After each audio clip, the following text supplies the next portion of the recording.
আমরা আজকে এখানে ফারুক নামের একজন তেল ব্যবসায়ী, উনি ডিলার, সাধারণত উনি রূপচাঁদা তেলের ডিলার। তো আমরা এখানে এসে সরেজমিনে যেটা পেয়েছি যে ওনার এখানে কিছু বিভিন্ন নামহীন ব্র্যান্ডের কিছু তেল, সয়াবিন তেল এবং পাম তেল আমরা পেয়েছি, যেটা বিএসটি আইন অনুসারে, প্যাকেজিং আইন অনুসারে এটা হয় না।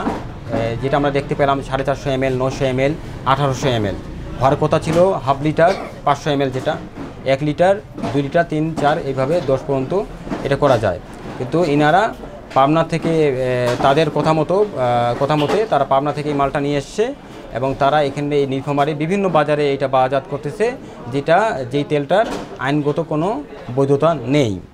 এবং এই তেলের দামের ক্ষেত্রে বলা যায় যে দামটাও তারা বেশি রাখতেছে, যে সয়াবিন তেলের বদজাত সয়াবিন তেলটার দাম 175 টাকা, তারা এখানে যেটা পাওয়া গেল 177 টাকার উপরে, সেখানে 2 থেকে 3 টাকা বেশি। আবার কিছু কিছু তেলে সয়াবিন তেলের ক্ষেত্রে দেখা গেল প্রায় 13 টাকা বেশি তারা নিচ্ছে, এইভাবে বেশি নিচ্ছে।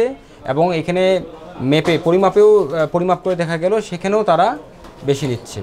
সেই জন্য আমরা বেশ কয়েকটি ধারা তাকে অভিযুক্ত করেছি, ধার্যকৃত মূল্য অপেক্ষা বেশি মূল্য নিয়েছে এবং তিনি যে অবৈধভাবে এই যে তেলটা বিক্রি করতেছেন, এই দুটো ধারায় তাকে আমরা এই 50,000 টাকা জরিমানা আরোপ করেছি। এবং তার এই যে তেল, যে বোতলজাত তেলগুলো, এগুলো যে সরকারি যে ঘোষণা মোতাবেক এই মূল্যে তাকে বিক্রি করার নির্দেশনা দেওয়া হয়েছে।